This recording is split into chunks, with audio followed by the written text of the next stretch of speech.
Assalamualaikum warahmatullahi wabarakatuh.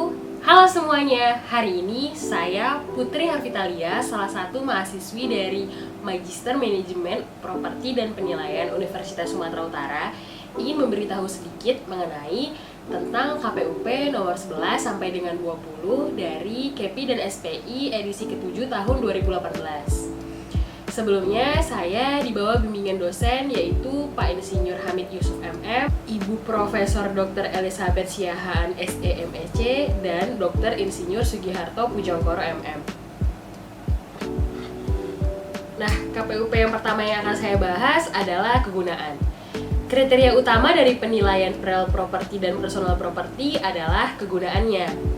Prosedur yang diterapkan dalam proses penilaian memiliki tujuan yang sama untuk mendefinisikan dan menguantifikasikan tingkat kegunaan dari properti yang dinilai. Proses ini membutuhkan adanya interpretasi mengenai konsep kegunaan. Contohnya adalah, kegunaan tanah pertanian biasanya diukur dengan kapasitas produksinya. Nilainya merupakan fungsi dari kuantitas dan kualitas produksi yang akan dihasilkan dari tanah pertanian tersebut, atau dari kuantitas dan kualitas bangunan yang sangat penting untuk kegiatan operasional pertanian. Secara fundamental, penilaian properti ditentukan oleh bagaimana properti tersebut digunakan atau bagaimana properti tersebut biasa diperdagangkan di pasar. Properti yang berdiri sendiri biasanya ditransaksikan secara individual dan dinilai secara individual pula.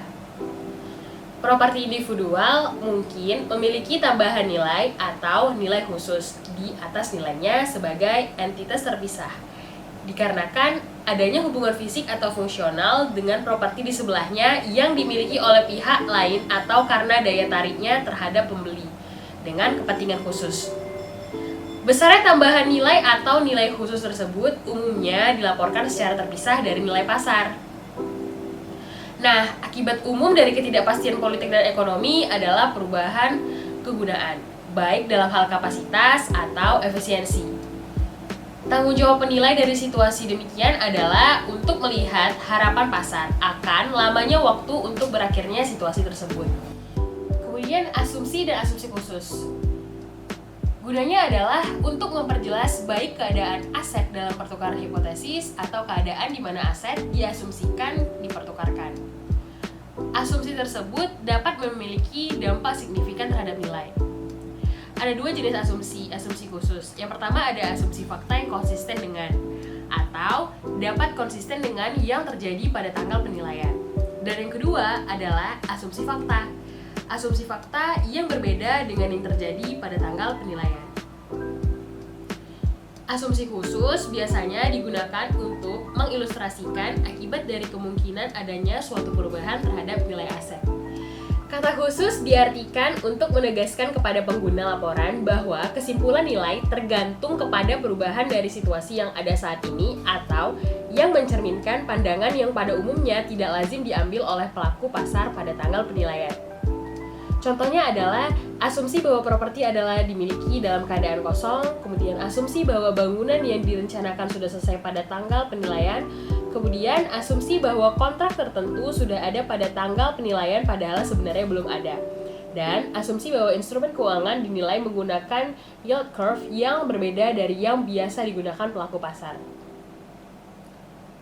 Asumsi dan asumsi khusus ini harus wajar dan relevan tanpa mengabaikan tujuan penilaian yang dibutuhkan. Selanjutnya adalah konsep penting lainnya. Properti khusus adalah properti yang jarang ada di pasaran karena dia ini punya nilai khusus, mulai dari sifat, konfigurasinya, desain, ukuran, lokasi, atau hal lainnya. Kemudian proses penilaian menjadi lebih rumit jika data pembanding terbatas atau bahkan tidak ada data pembanding di pasar dengan properti yang sejenis.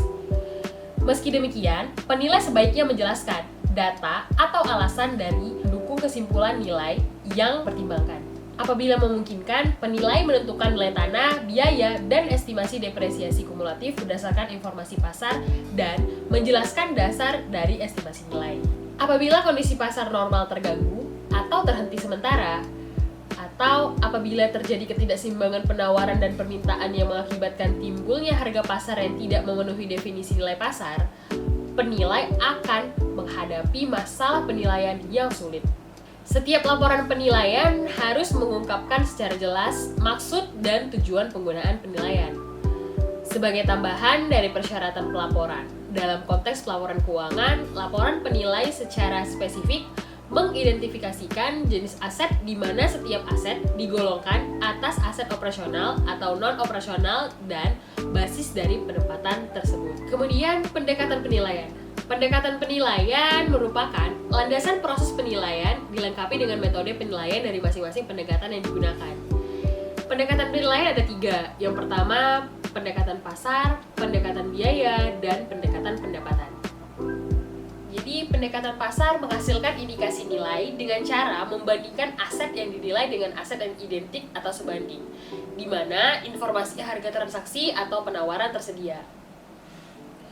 Kemudian, pendekatan pendapatan biasanya menghasilkan indikasi nilai dengan mengubah arus kas di masa yang akan datang ke nilai ini.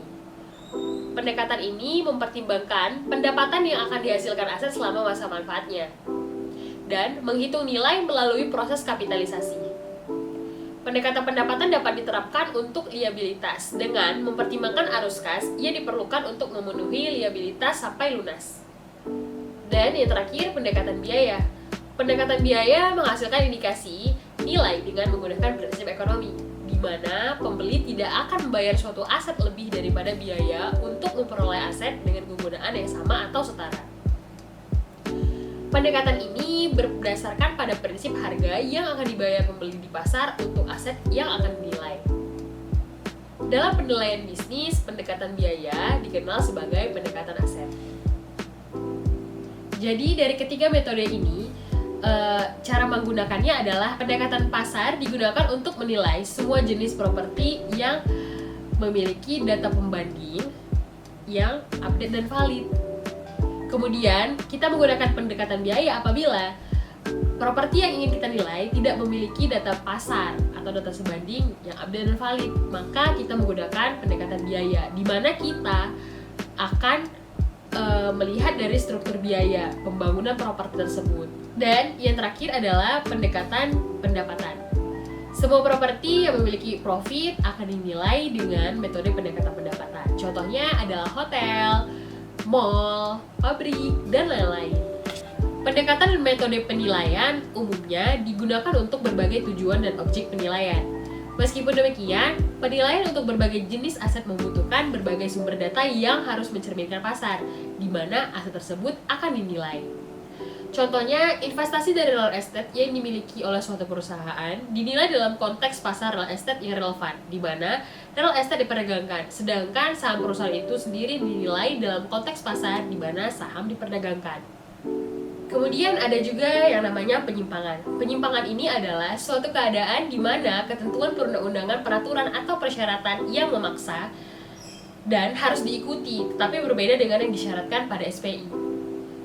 Penyimpangan ini wajib, sehingga penilai harus memenuhi ketentuan perundang-undangan, peraturan, atau persyaratan yang memaksa, yang sesuai dengan tujuan dan yurisdiksi penilaian sehingga sesuai dengan SPI. Penilai dapat tetap menyatakan bahwa penilaian dilakukan sesuai dengan SPI apabila terdapat penyimpangan dalam kondisi ini. Apabila terdapat penyimpangan yang secara signifikan atau mempengaruhi sifat dari prosedur penilaian yang dilakukan, input dan asumsi yang digunakan, atau kesimpulan penilaian, penilai juga harus mengungkapkan ketentuan perundang-undangan, peraturan, atau persyaratan yang memaksa. Contohnya mengidentifikasikan bahwa peraturan sesuai dengan yurisdiksi yang berlaku mensyaratkan digunakannya hanya pendekatan pasar dalam situasi di mana SPI akan mengindikasikan bahwa seharusnya pendekatan pendapatan yang tepat digunakan. Terima kasih buat teman-teman yang udah mau nonton video ini. Jangan lupa di like dan di komen apabila ada pertanyaan. Dan apabila ada kekurangan pada video ini, saya mohon maaf. Sehat-sehat buat kita semua. Semoga dengan sudah menontonnya video ini, teman-teman jadi lebih mengerti. Dan saya juga perlu banyak belajar Mohon maaf apabila suara saya sedikit bindeng dikarenakan mungkin saya sedang flu. Semoga kita semua selalu dalam lindungan Tuhan, selalu dimurahkan rezekinya dan dilancarkan segala urusannya. Assalamualaikum warahmatullahi wabarakatuh.